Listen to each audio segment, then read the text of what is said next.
ಕೊಟ್ಟಿರೋಂಥ ಒಂದು ಜಾಗ ಕರ್ನಾಟಕದಲ್ಲಿರುವಂಥ ಒಂದು KR ಮಾರುಕಟ್ಟೆ.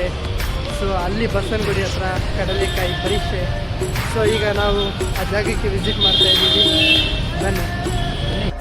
ಸೊ ಕಡಲೆ ಪರೀಕ್ಷೆಗೆ ಬಂದಿದ್ದೀವಿ. ಇಲ್ಲೊಬ್ಬ ಅಕ್ಕ ಪರಿಚಯ ಆಗಿದ್ದಾರೆ, ಕೇಳೋಣ ಅವ್ರಿಗೆ ಎಷ್ಟು ವ್ಯಾಪಾರ ಆಗಿದೆ ಅಂತ. ಎಷ್ಟೊತ್ತಾಗಿದೆ ವ್ಯಾಪಾರ?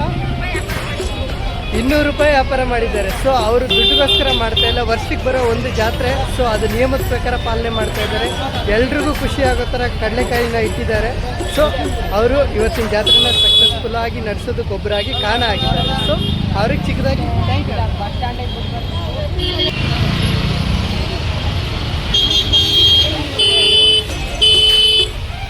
ಮಹಿಳೆಯರಿಗೆ ಬೇಕಾಗಿರುವಂಥ ಎಲ್ಲ ಸಾಮಗ್ರಿಗಳು ಈ ಜಾತ್ರೆಯಲ್ಲಿ ದೊರೆಯುತ್ತೆ.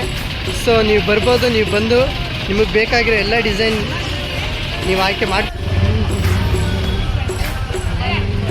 ಪ್ರೀತಿಯ ಪ್ರೇಮಿಗಳಿಗೆ ಸೊ ಈ ಜಾತ್ರೆಯಲ್ಲಿ ನೋಡ್ಬೋದು, ಕಡಿಮೆ ಬೆಲೆಯಲ್ಲಿ ಎಲ್ಲ ಗೊಂಬೆಗಳನ್ನ ಕೊಡ್ತಾ ಇದ್ದಾರೆ. ಸೊ ನಿಮ್ಗೆ ಯಾವ್ದು ಬೇಕೋ ಅದನ್ನು ನೀವು ಪರ್ಚೇಸ್ ಮಾಡ್ಕೋಬೋದು. ಸೊ ಪರ್ಚೇಸ್ ಮಾಡ್ಕೊಳ್ಳೋದಕ್ಕಿಂತ ಮುಂಚೆ ನೀವು ಕಡಲೆ ಪರೀಕ್ಷೆ ನೋಡಲೇಬೇಕಂತ ನಿಮ್ಮಲ್ಲಿ ಕೇಳ್ಕೊಳ್ತಾ ಇದ್ದೀನಿ. Thank you. ನೀವು ಕಡಲೆ ಪರೀಕ್ಷೆಗೆ ಏನಾದರೂ ಬಂದರೆ ಇಲ್ಲಿ ಸಿಕ್ಕಾಪಟ್ಟೆ ಚೆನ್ನಾಗಿರೋ ಹೂಗಳಿದೆ. ಸೊ ಇದನ್ನು ನೀವು ಪರ್ಚೇಸ್ ಮಾಡ್ಬೋದು. ಸೊ ಅವ್ರಿಗೆ ಕೇಳೋಣ ಒಂದು ಬೊಕ್ಕೆ ಎಷ್ಟಾಗುತ್ತೆ ಅಂತ. ಭಯ ಹೌ ಮಚ್? 1500.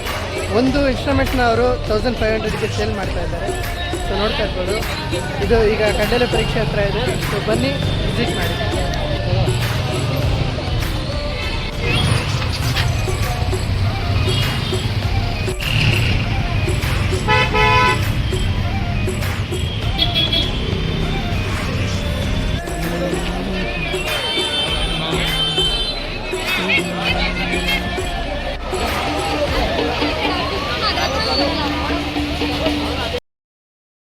ಸೊ ಫೈನಲಿ ಜಾತ್ರೆ ಕಂಪ್ಲೀಟ್ ಆಯಿತು.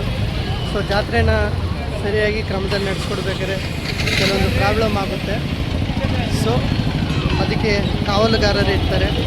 ಸೊ ಏನು ಪ್ರಾಬ್ಲಮ್ ಆಗದಿರೋ ಥರ ಅದನ್ನು ಅವ್ರು ನೋಡ್ಕೊತಾರೆ. ಸೊ ಅದೇ ಈಗ ಮೀಟಿಂಗ್.